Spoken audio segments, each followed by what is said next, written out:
Welcome back. तो friends, अभी का वीडियो है इंडियन पॉलिटिशियंस कितने पढ़े लिखे हैं, educational qualification of Indian politicians. चलो देखते हैं।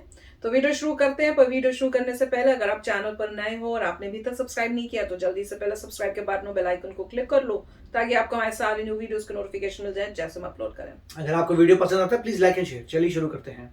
हेलो दोस्तों, मैं हूं फैक्ट भाई और आप ये जान के शॉक हो जाओगे कि राबड़ी देवी जो 3 बार बिहार की चीफ मिनिस्टर रह चुकी हैं, उनका एजुकेशनल क्वालिफिकेशन सिर्फ और सिर्फ 8वीं पास ही है। हाँ, पर सोचने वाली बात यह है कि मिनिस्टर बनने के लिए जब डिग्री नहीं लगती तो आईएएस या आईपीएस ऑफिसर बनने के लिए यूपीएससी का कठिन एग्जाम और उसके साथ ग्रेजुएशन की डिग्री का होना कंपलसरी क्यों? पर राबड़ी देवी की 8वीं की डिग्री फिर भी सच्ची थी। पीएम मोदी की डिग्री को तो सरेआम फेक बता दिया गया था। तो आखिर हमारे देश को चलाने वाले पीएम मोदी कहां तक पढ़े हैं?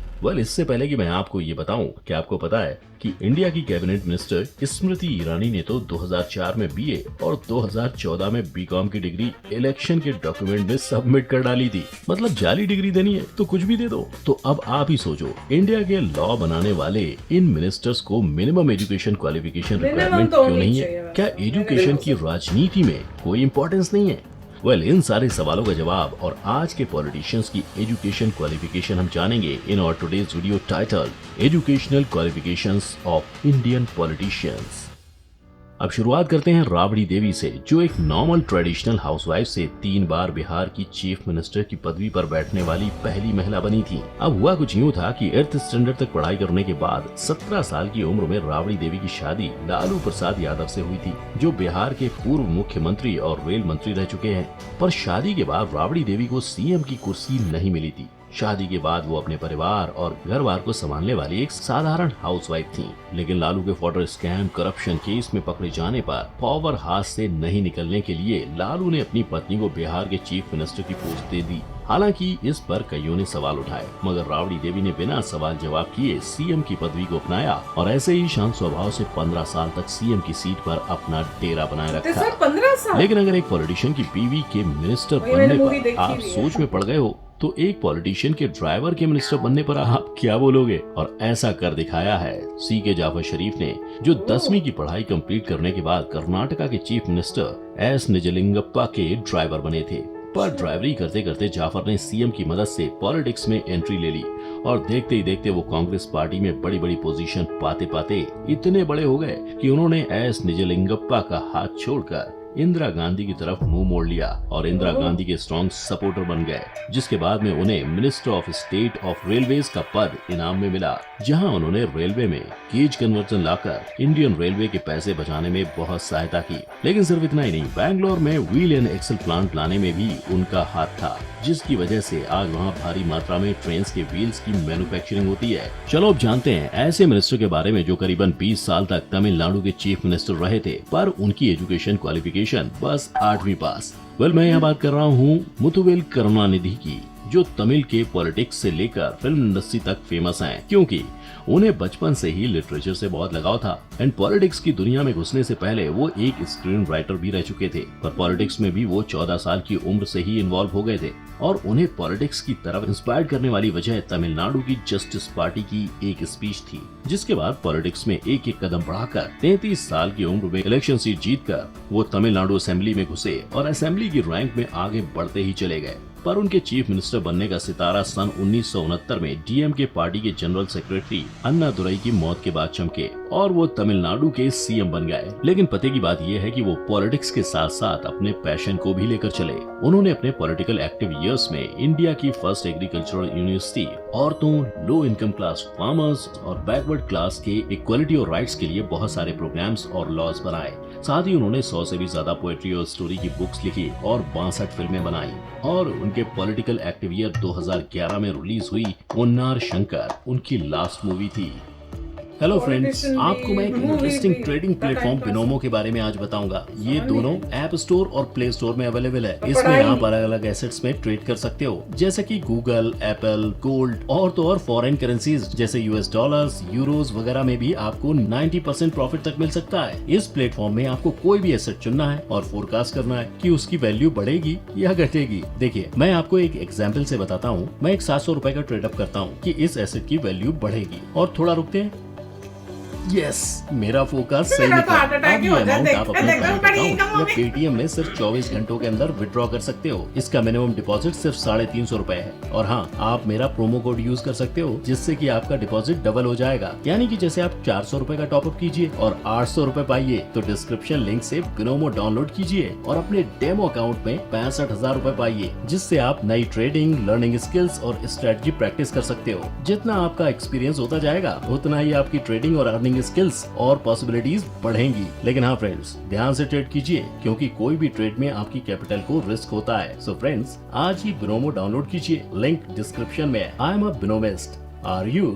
पर ये तो कम पढ़े लिखे मिनिस्टर्स की जानकारी थी, पर अब तक सबसे पढ़े लिखे मिनिस्टर पता है कौन थे? श्रीकांत जिचका, जो लिम्का बुक ऑफ रिकॉर्ड्स में इंडिया के सबसे क्वालिफाइड पर्सन का रिकॉर्ड भी होल्ड करते हैं और जिन्होंने अपनी लाइफ टाइम में 20 डिग्रीज हासिल की थी और 42 यूनिवर्सिटी एग्जाम भी दिए थे। लेकिन सिर्फ इतना ही नहीं, वो एक IAS और IPS ऑफिसर के साथ साथ लोकसभा और राज्यसभा के मेंबर भी थे। और तो और उन्होंने नागपुर में अपना संदीपनी स्कूल भी खोला था। लेकिन किस्मत ने उनके साथ ऐसा खेल खेला कि 49 की उम्र में ही उनकी कार एक्सीडेंट में मौत हो गई। पर सोचने वाली बात तो ये है कि अगर वो अभी जिंदा होते तो क्या इंडिया की पॉलिटिक्स का रूप बदलता? आपको क्या लगता है? हमें कमेंट सेक्शन में बताइएगा। तब तक के लिए बीती बातों को छोड़ अगर आज के हमारे पॉलिटिशियंस को देखें तो इंडिया के सबसे फेमस पॉलिटिशियन हमारे पीएम नरेंद्र मोदी ने अपने पॉलिटिकल करियर की शुरुआत 8 साल की उम्र से की थी, जब उनका RSS से पहली बार परिचय हुआ था। उन्होंने अपने जन्म स्थान वडनगर से ही HSC कंप्लीट की और RSS में वो अपने पॉलिटिकल मेंटर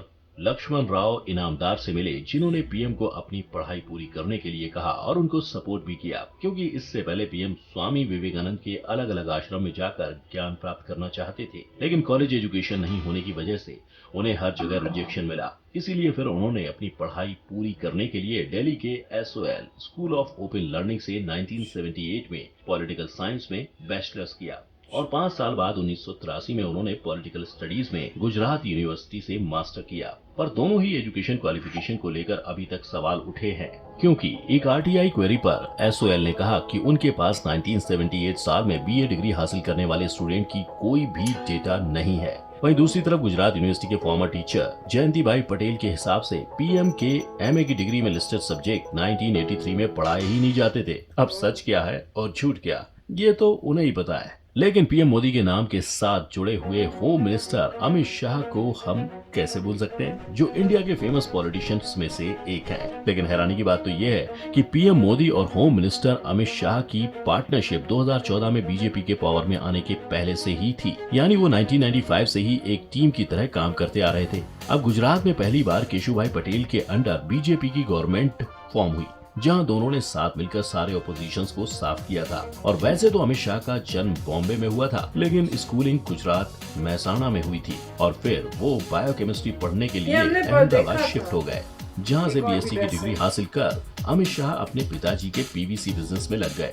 लेकिन उनकी RSS में इन्वॉल्वमेंट बचपन से ही थी और इसी इन्वॉल्वमेंट के चलते उनके पॉलिटिकल करियर की शुरुआत हुई और 1982 में वो नरेंद्र मोदी से पहली बार अहमदाबाद RSS में मिले, जब शाह RSS में एक वॉलंटियर और मोदी प्रचारक थे। और आज करीबन 40 साल बाद भी ये एक दूसरे के साथ कंधे से कंधा मिलाकर देश को आगे बढ़ा रहे हैं। अब बात करते हैं बीजेपी के साथ लंबे समय से चली आ रही राइवलरी वाले कांग्रेस पार्टी के फेमस नेता राहुल गांधी, जो एक टाइम पे कांग्रेस के प्रेसिडेंट रह चुके हैं। तो जिस वक्त इंदिरा गांधी का असैसिनेशन हुआ था, तब राहुल को होम स्कूलिंग करनी पड़ गई। लेकिन इससे पहले राहुल ने दिल्ली और देहरादून में आधी स्कूलिंग कर ली थी और अपनी अंडर ग्रेजुएट की पढ़ाई वो दिल्ली से ही कर रहे थे कि उन्हें हार्वर्ड यूनिवर्सिटी में शिफ्ट कर दिया गया। लेकिन वहाँ भी वो अपनी पूरी पढ़ाई खत्म नहीं कर पाए, क्योंकि राजीव गांधी के असैसिनेशन के बाद सिक्योरिटी मेजर्स के चलते उनका नाम राहुल विंसी रखकर उन्हें फ्लोरिडा के रॉलिंस कॉलेज में पढ़ने भेजा गया। उनकी आइडेंटिटी का राज कुछ ऑफिशियल्स को ही मालूम था। इन सब के बाद वो ट्रिनिटी कॉलेज कैम्ब्रिज में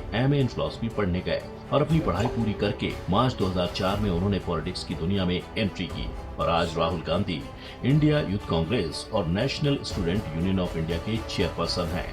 इतने सारे अलग अलग क्वालिफिकेशंस वाले नेताओं को देखने के बाद आपके मन में ये सवाल आया ही होगा कि बिना एजुकेशन के पॉलिटिशियन बनना आखिर इंडिया में क्यों पॉसिबल है। तो इसका जवाब इंडियन कॉन्स्टिट्यूशन के रचनाकार डॉक्टर B.R. अम्बेडकर ने ये कहकर दिया है कि एजुकेशन क्वालिफिकेशन के इम्प्लीमेंटेशन को सपोर्ट करने वाले लोग दो गलतियां करते हैं। पहली गलती है ये सोचना कि एक अनपढ़ इंसान हमेशा एक मूर्ख होता है। दूसरी गलती है ये सोचना कि पढ़े लिखे लोगों की बुद्धि हमेशा अनपढ़ लोगों से ज्यादा ही होती है। अब चाहे आप MLA हो या फिर देश के प्रधानमंत्री, ऐसा कोई रूल नहीं है जहाँ आपको एक लेवल की पढ़ाई करनी पड़ती है। मतलब PM, CM सारे ही पोजीशंस के बेसिक रिक्वायरमेंट को देखें तो पहली रिक्वायरमेंट है इंडियन सिटीजनशिप होना चाहिए, 25 साल से बड़े होने चाहिए, क्रिमिनल रिकॉर्ड नहीं होना चाहिए, साथ ही 2 साल के ऊपर की जेल हिस्ट्री नहीं होनी चाहिए। और यहाँ रूल इतने सिंपल रखने का रीजन यही था कि सबको इक्वल अपॉर्चुनिटी मिले। जैसे 2015 में हरियाणा ने पंचायत के इलेक्शन के लिए जनरल कैटेगरी को 10th पास और 8th पास होने का लॉ रखा था, वहीं दलित के लिए 8th पास और 5th पास का लॉ रखा गया था और सिर्फ वही कैंडिडेट इलेक्शन लड़ सकते थे जिनके घरों में टॉयलेट्स थे। इसके चलते हुआ ये था कि हरियाणा में 68% की दलित औरतें और 41% के दलित आदमियों का इलेक्शन में खड़े होने का राइट ही उनसे छिन गया था। और वैसे तो इंडिया में डिग्री के बिना आप पॉलिटिशियन बन सकते हैं, पर गलती से आपने फेक डिग्री दिखा दी तो आप मुश्किल में भी जरूर पड़ सकते हैं। जैसे कि आम आदमी पार्टी के MLA और दिल्ली के लॉ मिनिस्टर जितेंद्र तोमर बड़ी दुविधा में पड़ी थी, जिनके फेक लॉ की डिग्री सबमिट करने पर उनको अरेस्ट किया गया था। ऐसे ही 2015 में कई सारे पॉलिटिशियंस पर फेक डिग्री के एलिगेशंस लगाए गए थे, जिसमें से यूनियन मिनिस्टर स्मृति ईरानी पर 2004 और 2014 में अलग डॉक्यूमेंट सबमिट करने पर कंट्रोवर्सी क्रिएट हो गई थी, क्योंकि 2004 में उन्होंने बैचलर ऑफ आर्ट्स की डिग्री सबमिट की थी, लेकिन 2014 में उन्होंने बैचलर ऑफ कॉमर्स की डिग्री सबमिट की, जिसकी वजह से कई सालों तक इस टॉपिक पर बवाल हुआ। और फाइनली इसके 5 साल बाद 2019 में उन्होंने आखिरकार कन्फेस किया कि उन्होंने BCom में एडमिशन तो लिया था लेकिन उसे कंप्लीट नहीं किया, पर इस बात पर अभी तक उनके खिलाफ कोई एक्शन नहीं लिया गया है। अब पॉलिटिशियन चाहे पढ़ा लिखा हो या ना हो, एटलीस्ट उसके सच्चे होने पर भी लोग खुश हो जाते हैं। जैसे वेस्ट बंगाल की चीफ मिनिस्टर ममता बनर्जी ने 1991 में बोला कि उनको US की ईस्ट जॉर्जिया यूनिवर्सिटी से PhD की डिग्री मिली थी, लेकिन ऐसी कोई यूनिवर्सिटी ही नहीं मिलने पर उनके झूठ का पर्दाफाश हो गया। तो आपको क्या लगता है कि फेक डिग्री दिखाने या जताने पे ज्यादा स्ट्रिक्ट लॉज आने चाहिए या नहीं? तो फ्रेंड्स, पूरे वीडियो में यही सोचती रही कि पढ़ना इंपॉर्टेंट होना चाहिए, क्वालिफिकेशन होनी चाहिए कि नहीं होनी चाहिए। दोनों एंगल में मैं कंफ्यूज हो गई, क्योंकि पहले मुझे लग रहा था शुरू में कि नहीं, क्वालिफिकेशन वेरी इंपॉर्टेंट, क्योंकि आपकी अगर आप पढ़े लिखे होते हो तो आपकी सोच जो होती है वो और इंटेलिजेंट और ब्रॉडर होती है। आपको पूरे वर्ल्ड के बारे में पता होगा, आपको मतलब आपका देखने का नजरिया दूसरा हो जाता है। अगर आप पढ़े लिखे नहीं हो तो आप मतलब कहते हैं ना कि आपकी शायद खिड़की खुली हुई होंगी पर सारी खिड़कियां और दरवाजे नहीं खुले होते। पढ़ाई वो सब खोल के रखता है। पर उसके बाद फिर ये भी लगा कि भैया कई बहुत गरीब लोग भी होते हैं, नहीं उनके फैमिली में इतना पैसा कि उनको पढ़ा सकें, पर उनमें देश को कुछ करने का, पर वो जो नॉर्मल जो एक्चुअल इंटेलिजेंस होती है, कॉमन सेंस, वो बहुत अच्छी होती है, सच्चे होते हैं। और वो क्योंकि ऐसी इन्वायरमेंट में है, जैसे आम इंसान जो होता है स्ट्रगलिंग करते गरीब होते हैं, तो उनको उनकी परेशानियां भी पता होती हैं, तो वो उनके लिए वर्क ज्यादा करने का उनके ज्यादा चांसेस हैं। जो पढ़ा लिखा है, अच्छी फैमिली का, उन्हें क्या पता गरीब के लिए क्या मुझे अच्छा करना है, क्योंकि उसने कभी वो फेस ही नहीं किया। एक वो भी सोचने का तरीका है। तो मैं तो पूरी कंफ्यूज हो गई थी। कई ऐसे एग्जाम्पल्स है जो नहीं पढ़े लिखे थे, पर जब वो आए या बने लीडर, उन्होंने काम बड़े अच्छे किए हैं। पर कई ऐसे भी हैं जो पढ़े लिखे नहीं हैं और वो आ गए लीडर और उन्होंने बेड़ा गर्क कर दिया है। तो अब भैया हर चीज का प्लस एंड माइनस है, तो बहुत ही टफ है कि देखना। पर लॉन्ग रन में मेरे ख्याल से पढ़ाई, क्वालिफिकेशन होना इज वेरी इंपॉर्टेंट, क्योंकि आप कंट्री को रिप्रेजेंट कर रहे हो। पढ़े लिखे लोग जब कंट्री को रिप्रेजेंट करेंगे तो कंट्री की डेवलपमेंट होने की स्पीड जो है फास्टर होने के चांसेस मुझे लगता है कि ज्यादा होने तो चाहिए, अगर वो ट्रूथफुल सच्चा इंसान है। क्योंकि अब जैसे ये कह रहे थे कि राहुल गांधी हार्वर्ड में पढ़ने गया, मैं तो वही सुन के हैरान हो गई। हार्वर्ड में जहां एडमिशन नहीं मिलती, पर वो है ना कि आप पहुंच वाले लोगों की फैमिली से वो पैसे दे देते। इतने लोग जो अमीर होते हैं वो इतना डोनेशन दे देते हैं हार्वर्ड में, तो वो तो उनको पहले ही ले लेते हैं, जिससे जो होनहार है वाकई जिनको जाना चाहिए उनकी सीट चली जाती है। तो वो एक यही केस देख लो आपके सामने है कि हार्वर्ड पहुंच गए। वही पूछा जाए मार्क्स कितने थे, मैं तो ये पूछूंगी अब मार्क्स बताओ कि आपने 10th पास की तो आपके मार्क्स कितने थे, 12th पास की उसमें मार्क्स कितने थे। पर ऐसे लोग तो बिठा के भी मार्क्स भी चेंज करा दें, किसी को साथ में बिठा लें और वो आपका टेस्ट दे दें, तो वही बात है ना, तो बहुत ही मुश्किल बात है। मतलब पॉइंट सिर्फ यही है कि मेरे ख्याल से कि ऐसी कोई मिनिमम रिक्वायरमेंट एक्चुअली होनी नहीं चाहिए, मगर सोसाइटी ये करना चाहिए, सोसाइटी को वही नॉर्मली लोग चूज होते हैं जिनकी एजुकेशन अच्छी है।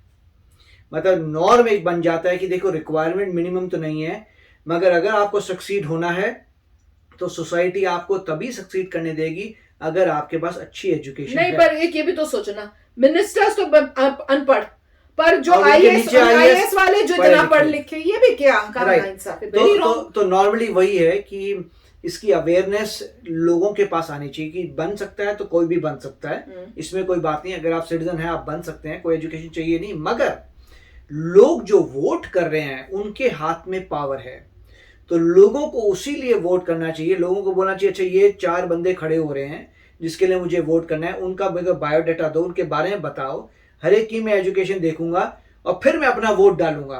एजुकेशन देखो और उसने अपनी लाइफ में काम अचीवमेंट्स की जो भी किया। तो मतलब अगर जो लोग जो वोट कर रहे हैं वो अपना जब स्कैन करके देखते हैं कि ये बेस्ट कैंडिडेट है, उसमें लोग बोलते हैं हम एजुकेशन भी देखते हैं, तो हमेशा सही बंदा ही ऊपर तक पहुंचेगा। सैडली ये सब होता नहीं है। इसलिए नहीं होता क्योंकि अभी सभी लोग लिटरेसी 100% नहीं है इंडिया में। जब इंडिया में लिटरेसी 95 के ऊपर हो जाएगी तब हर बंदा कहेगा देखो यार मैं इन 4 बंदों में से चूज करना है, वो ठीक है तुम्हारी अचीवमेंट है, पढ़ा लिखा भी बंदा मुझे भी चाहिए जो टॉप में जाए, इनमें से कौन सा मैक्सिमम पढ़ा लिखा है, मैं मोस्टली हो सकता है उसे को दूं, और जो बिल्कुल ही पढ़ा लिखा नहीं है उसको मैं नहीं दूंगा। तो सोसाइटी जो है डिसाइड करेगी कौन ऊपर जाता है कौन नहीं जाता, उसके लिए सोसाइटी खुद एजुकेटेड होनी चाहिए। तो मेरे ख्याल से लिटरेसी रेट जो है हो जाएगा 90s में हो जाएगा, मेल्स एंड फीमेल सबका 90 प्लस 95 तक आ जाएगा। तो आप कह सकते हैं मोस्टली पूरे लोग लिटरेट हैं, तब हर बंदा उसी तरीके से चूज करेगा फिर। और उसका मतलब ये भी होगा कि जो भी खड़ा हो रहा है वो भी लिटरेट है। 95% लिटरेसी रेट का मतलब है कि हर बंदा जो भी आ रहा है वो लिटरेट है। मगर ऑफ कोर्स मतलब जो भी है इसमें बात सही है कि आप अगर कंडीशन लगा देते हैं कि मिनिमम जो है आपको जी 12th पास होना है, तो हो सकता है लाइफ में कोई ऐसा बंदा हो जो बहुत ही गिफ्टेड हो, बहुत ही जबरदस्त हो, उसको चांस ना मिले। तो बेटर यही है कि लोग सबको चांस मिलना चाहिए, मगर लोग जो वोट करते हैं वो डिसाइड कर सकते हैं कौन जीतेगा। बिल्कुल। आप भी शेयर करना अपने थॉट्स। काफी मुश्किल बात है सोचना कि किस साइड होना चाहिए, सबके प्लस और पॉजिटिव्स और नेगेटिव्स तो हैं। तो चलो फ्रेंड्स चलते हैं, मिलेंगे नेक्स्ट वीडियो में बहुत ही जल्द। Till then take care and bye bye. तो अगर आप मेरे इस चैनल पे नए हो तो जल्दी से सब्सक्राइब के बटन को हिट करो और बेल आइकन को क्लिक करो ताकि आपको मेरा जब नया वीडियो मैं लगाऊं आपको उसके बारे में जल्दी से पता चल जाए।